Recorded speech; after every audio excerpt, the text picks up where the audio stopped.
Welcome to Luca and Miguel. Enjoy the video. You start by prepping clean hands and a stable surface near the outlet. This prevents spills and ensures proper power. Next, inspect the compressor, tubing, mask, or mouthpiece, and the medicine cup for cracks. Replace damaged parts. Once done, pour the exact prescribed dose into the cup using the syringe or ampule. Do not dilute unless instructed. Make sure the air filter is in place. Now connect the tubing from the compressor outlet to the cup and secure the cap so the device is ready. Once assembled, place the mask over the nose and mouth or insert the mouthpiece and sit upright. Posture improves deposition to lower airways.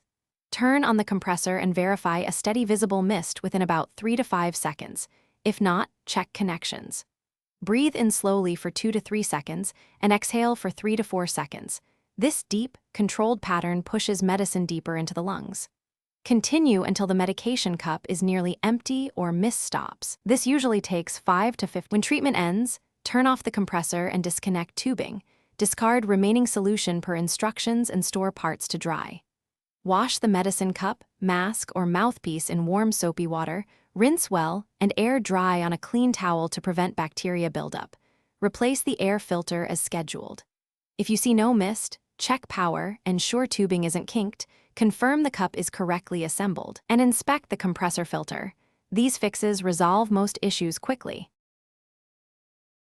Thanks for watching and please subscribe. It's the best investment you'll ever make.